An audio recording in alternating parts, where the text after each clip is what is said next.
하나님, 온 우주의 생명들이 기지개를 펴는 이 새벽, 우리에게도 생명의 호흡을 주시니 감사합니다.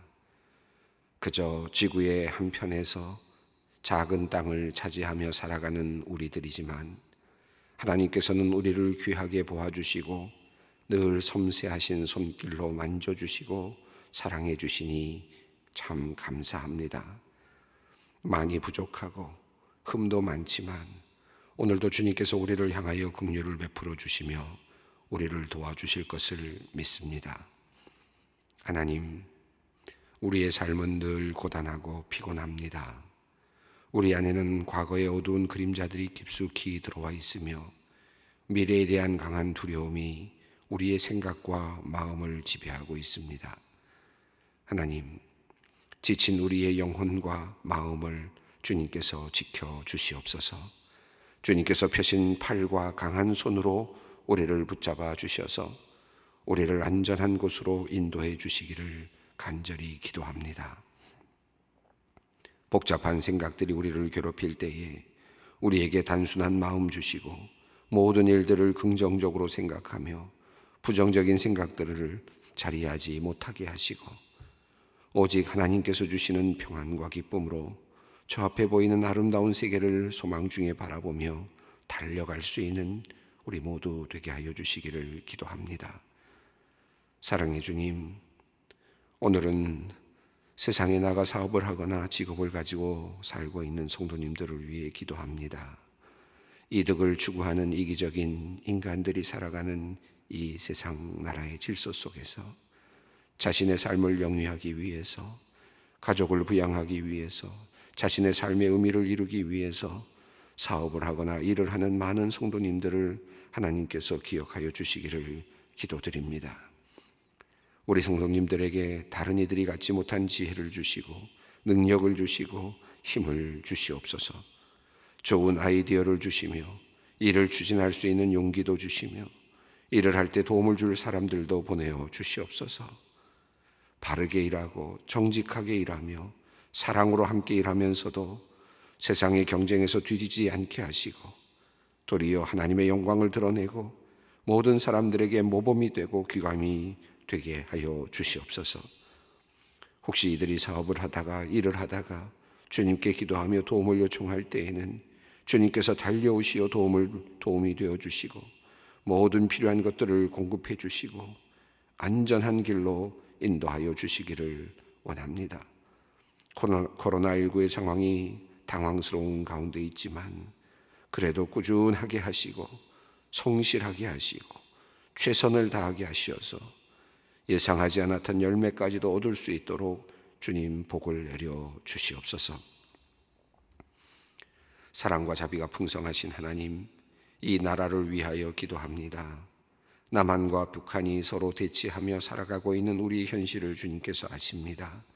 하나님, 주님의 특별한 손길과 역사하심이 절실히 필요하여 주님께 간구합니다. 하나님, 먼저 이 나라의 정치 지도자들을 위해 기도하오니 이 나라의 지도자들이 국민을 진심으로 사랑하며 그리고 국민들의 안전을 위해 최선을 다하여 지키게 하여 주시기를 기도드립니다.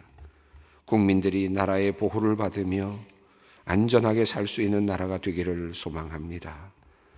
이 나라의 국방을 지키는 군인들에게도 철저한 안보 의식과 사명감을 주시옵소서. 나라의 영토를 지켜내고 국민들을 보호하는 일에 최선을 다하게 하여 주시옵소서. 주님께 간구하오니 하나님을 부인하는 이념이나 정신이 이 나라에 자리 잡지 못하도록 주님께서 이 나라를 강력히 지켜 주시옵소서. 하나님, 이제 대입수학 능력 시험일이 확정되었습니다. 코로나19로 혼란스러운 상황 속에서 입시를 준비하는 우리 아이들의 마음이 참 무겁습니다. 이제 65일 남은 준비의 시간을 알차게 잘 사용하게 하여 주시옵소서. 오늘 자녀들의 이름을 부르며 하나님께 도움을 요청하는 성도님들의 기도를 들어주시고 주님께서 응답하여 주시옵소서. 부모와 가족들의 마음도 주님께서 어루만져 주시기를 기도드립니다. 서로 좋은 말로 격려하게 하시고 서로를 위하여 기도하게 하시며 사랑으로 함께하여 가족의 따뜻함을 서로 느끼며 힘을 얻게 하여 주시옵소서. 무엇보다 우리 수험생들이 있는 가정에 우리 성령님께서 함께하여 주시어서 주님께서 주시는 참된 평안을 누리게 하여 주시옵소서. 병상에 있는 우리 성도님들을 기억하여 주시고 하나님께서 긍휼을 베풀어 주시기를 간절히 기도합니다.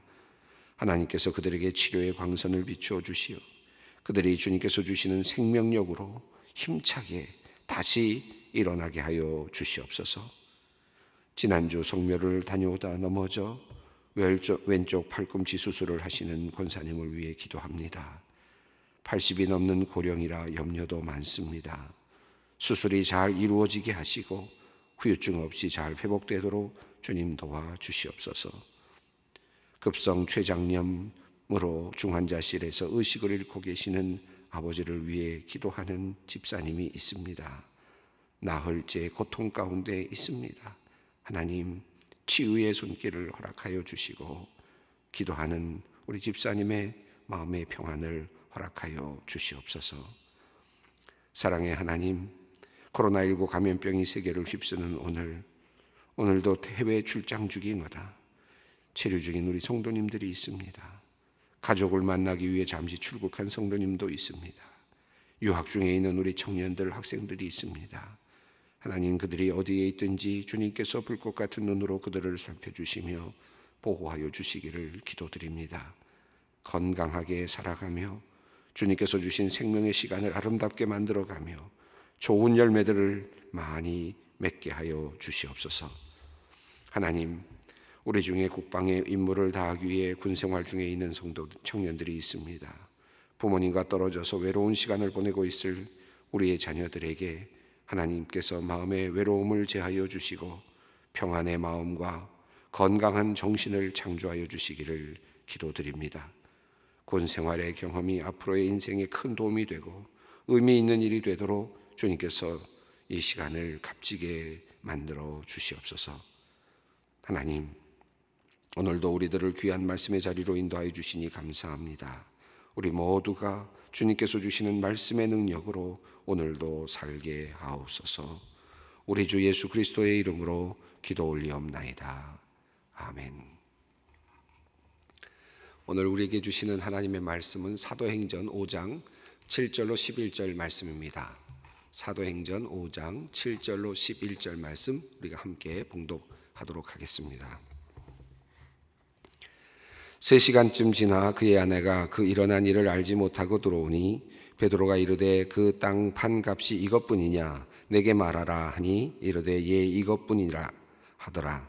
베드로가 이르되 너희가 어찌하여 함께 꾀하여 주의 영을 시험하려 하느냐. 보라, 내 남편을 장사하고 오는 사람들의 발이 문 앞에 이르렀으니 또 너를 메어 내 가리라 하니 곧 그가 베드로의 발 앞에 엎드러져 혼이 떠나는지라. 젊은 사람들이 들어와 죽은 것을 보고 메어다가 그의 남편 곁에 장사하니 온 교회와 그 이 일을 듣는 사람들이 다 크게 두려워하니라. 아나니아와 삽비라의 이야기를 우리가 읽어가고 있습니다.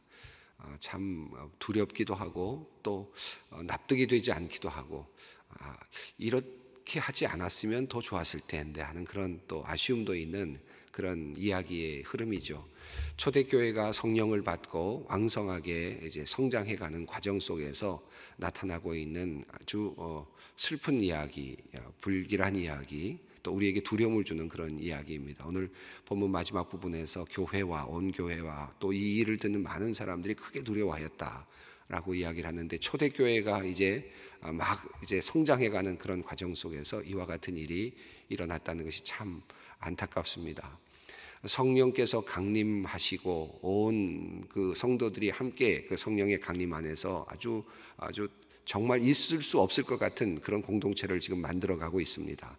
서로 각각 자기의 어떤 재산들을 다 팔고 또 그래서 사도들의 발 앞에 내려놓고 그래서 교회가 함께 이제 가난한 자들이 없는 그런 사회를 만들어가면서 세상 사람들에게 부러움을 사면서 그렇게 이 세상 속에서 어떤 대안을 만들어가면서 이렇게 성장하고 있는 그런 교회의 모습이었는데 그런 교회의 모습 속에서 이런 또 불행한 그런 일들이 있었다는 사실을 성경은 숨기지 않고 있습니다. 저는 이 이야기의 흐름을 보면서 누가가 이 이야기를 빼고 싶지 않았을까 하는 그런 생각도 들었습니다. 또 이것이 들어가게 된 이유는 무엇일까 하는 그런 생각도 해보았습니다. 누가가 이 이야기를 써가면서, 물론 이 모든 글을 써가는, 성경 말씀을 써가는 이 과정은 하나님의 적극적인 개입과 성령의 역사하심을 통해서 이 말씀이 쓰여졌으니까, 이것은 하나님의 뜻 안에서 이루어졌으니까 우리가 이 말씀을 받을 때 하나님의 그 의도와 하나님의 그 말씀을 우리가 받지 않습니까? 받아야 되죠, 당연히. 그냥 한번 인간적으로 생각을 해보는 것입니다. 만약에 내가 인간적인 저자라면 이 말을 쓸까? 또 아니면 뺄까? 저는 우선 드는 생각은 뺐으면 좋았을 텐데, 지금 한참 좋은 이야기인데 교회의 이야기가 너무 지금 아주 행복한 이야기고 모두가 잘 해나가고 있는 그런 상황 속에서 이렇게 부정적인 이야기를 굳이 넣을 필요가 있을까 하는 그런 생각도 듭니다. 또 한편으로 또 인간적으로 생각해 본다면 초대교회에도 아마 이런 일이 있었겠구나. 교회라고 하는 공동체 안에 또 이런 불행한 일들이 일어나고 부정적인 일들이 일어나고 있었구나. 이게 교회의 모습이구나 하는 그런 또 생각도 해보게 되었습니다. 성령의 그 역사하심이 일어나고 많은 사람들이 성령 안에서 지금 새로운 삶을 누리고 있는 모습이잖아요. 과거에는 없었던 그런 모습입니다. 확신에 차 있고 또 예수 그리스도께서 부활하셨다고 하는 이 믿음이 강렬하고, 이 믿음을 강렬하게 해주는 성령께서 지금 온 초대교회 공동체를 지금 백업한다 그럴까요? 뒷받침해주고 계셔서 자신감 있게 지금 거리로 나가서 복음을 증거하면서, 그리고 자기가 가지고 있는 재산도 아깝지 않게 그래서 내어놓는 그런 지금 아주 멋진 공동체를 만들어 가고 있는데, 그럼에도 불구하고 이렇게 성령께서 역사하고 있는 이 공동체 안에 하나님께서 이 공동체를 완벽하게 지켜주셨으면 좋겠는데 그렇지 못하고 인간적인 생각을 하는 사람들, 또 사탄에게 마음을 완전히 빼앗겨서 충만한, 사탄으로 충만한 그런 상태에서 교회 안에 들어와 있는 사람들, 그런 사람들이 있다 하는 것을 성경이 숨기지 않고 있다는 것을 우리가 좀 주목할 필요가 있겠습니다. 제가 지난 시간에 아나니와 삽비라 이야기를 하면서 매우 중요한 한 가지, 이 성경 말씀을 읽어가면서 중요하게 보아야 될 한 단어를 말씀드렸지요. 그것은 어찌하여 사탄이 내 마음에 가득하여, 아나니아에게 베드로가 말했던 그 내용 아닙니까? 어찌하여 내 마음에 사탄이 내 마음에 가득하여. 여기서 가득하다라는 말은 충만하다라는 말, 성령 충만이라는 말에서 사용되는 그 단어 중에 하나죠. 그래서 플레로라고 하는, 이 말은 플레레스라고 하는 단어와 같은 맥락에서 사용되는 뜻인데, 이 단어는 점차 채워져 가서, 그래서 차곡차곡 채워져 가서 그 사람에게 영향을 미치고, 그래서 결국은 모든 것을 지배하고 있는, 그래서 마치 인격이 되는 것 같은 그런 상태에 있는 모습을 지금 사탄에게서 마음이 가득하여라는 표현으로 사용된 말입니다. 그러니까 단순하게 한 번 쑥 들어왔다가 나가는 그런 것이 아니라 계속해서 누적되면서 의도를 가지고 목적을 가지고 계속해서 그의 마음에 그것이 성장해 나갔다. 그리고 그것이 만들어져 가고 있었다라는 것이 핵심입니다. 그래서 우리가 이 아나니아와 삽비라의 이야기를 읽어 내려가면서 이런 아쉬움이 있잖아요. 야, 이렇게 초대교회에서 좀 실수할 수도 있지. 이렇게 좀 뭐 바치고 있는 건데, 하나님께 바치는 이런 엄청난 결단을 한 것도 대단한 건데, 그러면 좀 사도 베드로가 조금 더 잘했으면 이 사람들이 죽지 않고 개과천선해서 신앙적으로 좀 바뀌어서 그래서 더 훌륭한 일꾼이 될 수 있지 않았을까, 이런 이제 아쉬움을 토로하기도 하죠. 그래서 어떤 분들은 농담 삼아 이런 얘기를 합니다. 베드로가 목회 경력이 짧아서 그랬다. 만약에 목회 경력이 조금 더 오래되고 목회의 삶을 오래 했다면 만약에 이런 일이 일어났을 때 아나니아에게 힌트를 주지 않았겠느냐. 또 뒤에 나오는 삽비라에게도 남편에 대한 이야기를 하면서 뭔가 힌트를 주어서 한 사람이라도 좀 구원하지 않았겠느냐, 이런 이야기를 합니다. 그런데 이 이야기의 흐름에서 굉장히 중요한 이 대목은 그 사탄에게 마음을 완전히 가득하게 빼앗겼다라고 하는 이 대목입니다. 우리가 성령을 받고 있는 상황 속에서도 이런 일이 일어나는가? 우리 이제 이 본문을 읽어가면서 논쟁점이 되는 것은 이제 사실은 신학적으로 논쟁점이 되는 것은 이것입니다. 아나니아와 삽비라가 성령을 받았는데 사탄에게 마음을 빼앗겨서 그 두 가지 마음 속에서 계속해서 사탄의 마음으로 간 것이냐, 아니면 성령을 받지 못한 것이냐 하는 논쟁점이 계속 되고 있습니다. 우리가 사실은 정확하게 알기는 어려워요. 그러나 분명한 것은 그가 성령을 받았든 성령을 받지 못했든 간에 중요한 것은 그의 마음은 계속해서 사탄이 주는 그 마음으로 계속 팽창되어 가고 있었다. 그가 인격화되어 가고 있었다라고 하는 것이죠. 교회 안에 있었지만 그는 다른 목적을 가지고 있었다는 뜻입니다. 교회 안에 있었지만, 초대교회 안에 있었지만, 그리고 왕성한 성령의 역사하심이 일어나고 있는 그 공동체 안에 있으면서 봉사도 했고, 실제로 자기의 재산까지도 내어놓는 그런 모범적인 모습을 보여주고는 있었지만, 그를 움직이고 있는, 그를 신앙생활하는 것처럼 움직이고 있는 그 저변, 그 속에는 다른 모티브가 있었다. 다른 생각이 있었다. 다른 어떤 영향을 받고 있는 어떤 것이 있었다. 이것이 굉장히 중요한, 우리가 생각해야 될 점이라고 할 수 있겠습니다. 사탄이 내 마음에 가득하여 그 마음속에 계속해서 무엇인가가 성장을 한 것입니다. 우리가 신앙생활을 하면서 이런 경우들을 종종 보게 됩니다. 특히 목회자로서 그런 모습을 이렇게 종종 볼 때가 꽤 있습니다. 이건 목회자에게도 해당되고요. 또 우리 평신도들에게도 해당이 됩니다. 우리가 신앙생활을 하면서 이런 기회가 있을 때 여러분에게 솔직한 그런 저의 마음을 좀 알려드리고 싶은 그런 충동도 있습니다. 이 말씀을 드리고 싶은데, 우리가 신앙생활하면서 이런 때가 있어요. 신앙생활하면서 뭔가를 내가 이 교회 안에서 내가 뭔가 이득을 얻고 싶어하는, 또 이윤을 창출하고 싶어하는, 내가 뭔가를 인간적인 어떤 것을 얻고 싶어하는 그런 충동이 일어날 때가 있습니다. 근데 뭐 한 번씩 지나가는 충동 같은 거는 그래도 인간적으로 다 지나가는 것이니까 내가 뭐 이렇게 어떤 것을 해보고 싶다든지 어떤 뭐 여러 가지 충동이 일어날 수 있지 않겠어요? 근데 그러나 그것이 누적돼서 목적이 되어 있는 사람, 계속해서 목적화되어 있고 그것이 계속해서 누적되어서 인격이 되어가고 있는 사람, 늘 그렇게 사는 사람, 늘 그렇게 살려고 노력하는 사람, 이런 사람들을 종종 아주 드물게 보게 됩니다.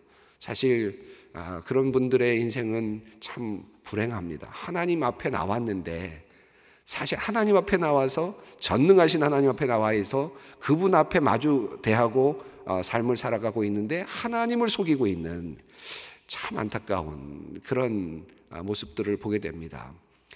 교회에 오셔서 교회에 나오는 이유가 사업의 번창을 위해서, 물론 사업의 번창, 하나님께 기도하고 하나님의 도우심으로 사업을 번창하는 건 괜찮은데, 나와서 교회 안에서 뭐 사업을, 교인들을 통해서 사업을 하려고 한다든가 뭐 여러 가지 일들을 참 많이 하는 경우들이 있습니다.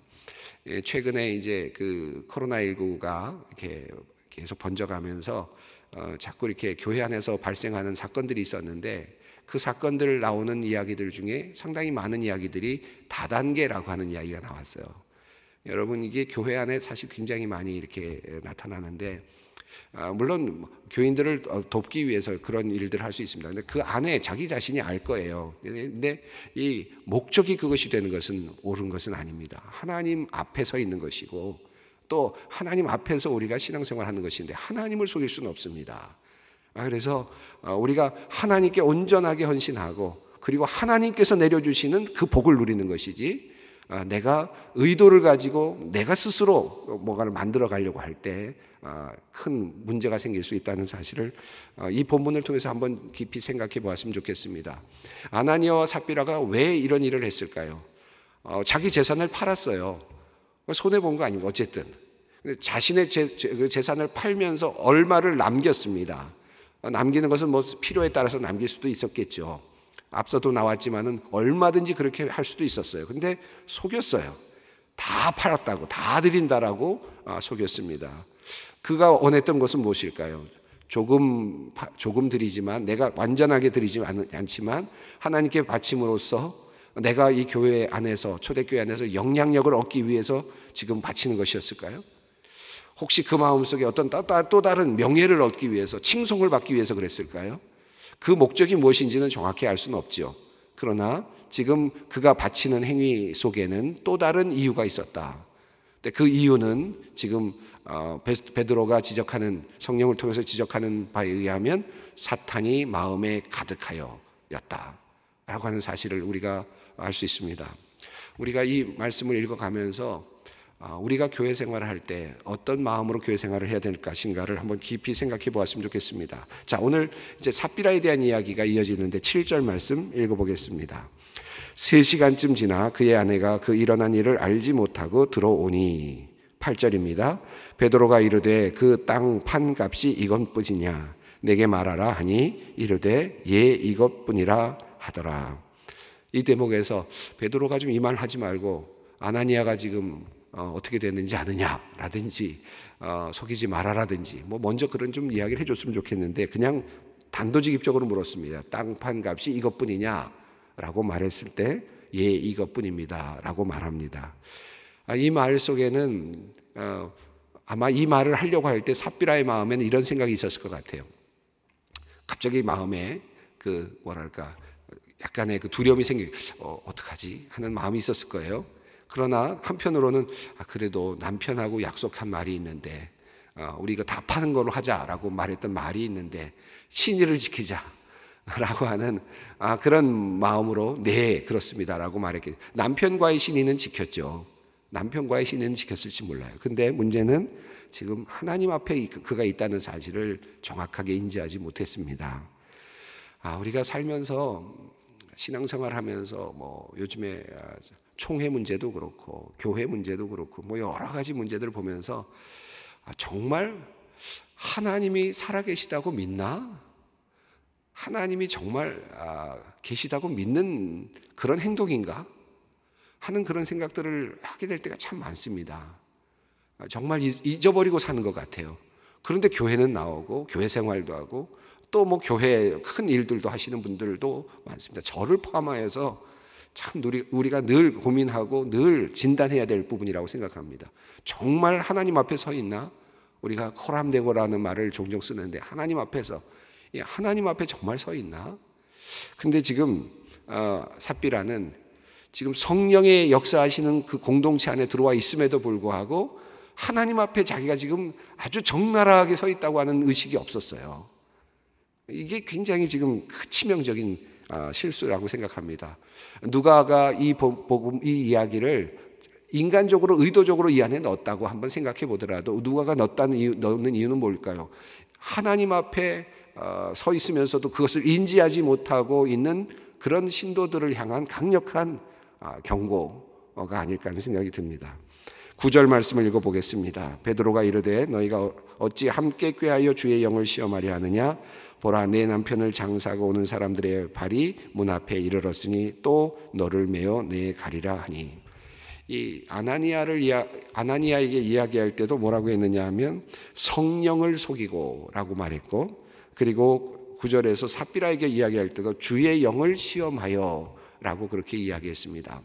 그래서 조금 다른 의미로 사용됐는데, 첫 번째는 성령을 속이고라고 하는 것은 성령 앞에서 진짜 우리가 말하는 그 속이는 거죠. 그러니까 그래서 아닙니다. 감추는 그런 의미에서 속이는 그런 개념으로 이해할 수 있을 것 같아요.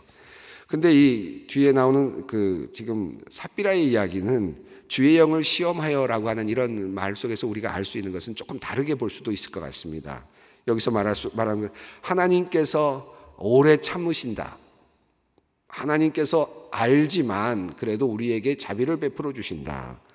하나님께서 모든 것을 다 알고 계시지만 그래도 이 정도쯤은 그냥 눈 감아 주신다 라고 하는 의식을 가지고 지금 하나님의 인내심을 시험하고 있는 그런 모습으로 이해할 수 있을 것 같아요. 그러니까 삽비라는 두려운 마음이 있었을 수도 있어요. 하나님이 보시는데, 그러나 남편과 약속했지. 그리고 하나님께서 이번 것 정도는 넘어가 주실 거야. 이번 정도는 그냥 눈 감아 주실 거야. 하나님 앞에 자기가 있는 것을 알았더라도 그 하나님은 나를 이 정도는 넘어가 주실 수도 있어 라고 생각하면서 지금 이렇게 거짓말을 한 것이죠. 그러나 베드로는 지금 뭐라고 말합니까? 너희가 어찌 함께 꾀하여 주의 영을 시험하느냐. 하나님께서 지금 오래 참으심을 이용해서 악한 계획을 의도적으로 계속해서 지금 끌고 나가고 있느냐라고 하는 그런 강한 말씀이죠. 우리가 신앙생활하면서 교회 안에서 하나님께서 보신다면 그래 이건 참 부끄러운 일이야 라는 걸 알아요. 실제적으로도 자기 마음도 알고 모든 걸 아는데 그러면서도 또 하나님을 시험합니다. 어떻게 시험합니까? 그래 이거는 봐주시겠지, 또 봐주실 거야, 넘어갈 거야. 그러면서 실제로는 제 마음속에는 하나님의 영을 따라서, 주님의 영을 따라서 살겠다는 생각보다는 인간적인 의도, 인간적인 생각, 어떤 사탄이 주는 어떤 그런 견고한 생각이 점점 더 강하게 구체화되고 더 강력해지는 그런 경우들이 점점 있죠. 종종 있죠. 이것을 우리가 지금 오늘 본문 속에서 깊이 묵상할 수 있었으면 좋겠습니다. 10절 11절을 읽습니다. 곧 그가 베드로의 발 앞에 엎드려져 혼이 떠나는지라 젊은 사람들이 들어와 죽은 것을 보고 메어다가 그의 남편 곁에 장사하니 온 교회와 이 일을 듣는 사람이 다 크게 두려워하니라. 11절에 온 교회, 에클레시아라고 하는 이 단어가 처음 등장합니다. 사도행전에 모든 성도들의 그 모임인데 믿는 사람들과 믿지 않는 사람들까지도 모두가 다 이 이야기를 듣고 두려워하게 되었다라고 하는 사실을 이야기합니다. 이 교회라는 이름이 처음 등장하는 이 자리가 이런 심판의 자리, 이런 두려움의 자리였다는 것이 도리어 참 안타까운 일이기도 합니다. 이 교회라는 단어가 나오고 있는 그런 상태에서 말이죠. 초대교회 교회는 우리 이 이야기를 통해서 완벽한 공동체는 아니었습니다. 인간적인 생각을 가지고 있는 사람들, 심지어는 사탄의 그 마음이 가득하여서 그 마음이 점점 더 가득해지는 그런 상태에서 겉으로 보기에는 하나님께 일을 하고 교회를 위해서 공헌하고 가난한 사람들을 위해서 일하는 것처럼 보이는데 실제적으로는 그 마음속에는 다른 동기로부터 시작된 그런 사람들도 교회 안에 섞여 있었다는 사실을 우리가 사도행전의 이야기를 통해서 보게 됩니다. 우리 자신들을 다시 한번 깊이 돌아보면서 내가 정말 하나님 앞에 서 있는가, 성령을 혹시 우리가 속이고 있는 것은 아닌가, 성령을 시험하고 있는 것은 아닌가, 깊이 생각하는 오늘 이 새벽이 되었으면 좋겠습니다. 함께 기도하겠습니다. 하늘에 계신 우리 아버지, 아버지의 이름을 거룩하게 하시며 아버지의 나라가 오게 하시며 아버지의 뜻이 하늘에서와 같이 땅에서도 이루어지게 하소서. 오늘 우리에게 일용할 양식을 주시고 우리가 우리에게 잘못한 사람을 용서하여 준 것 같이 우리 죄를 용서하여 주시고 우리를 시험에 빠지지 않게 하시고 악에서 구하소서. 나라와 권능과 영광이 영원히 아버지의 것입니다. 아멘.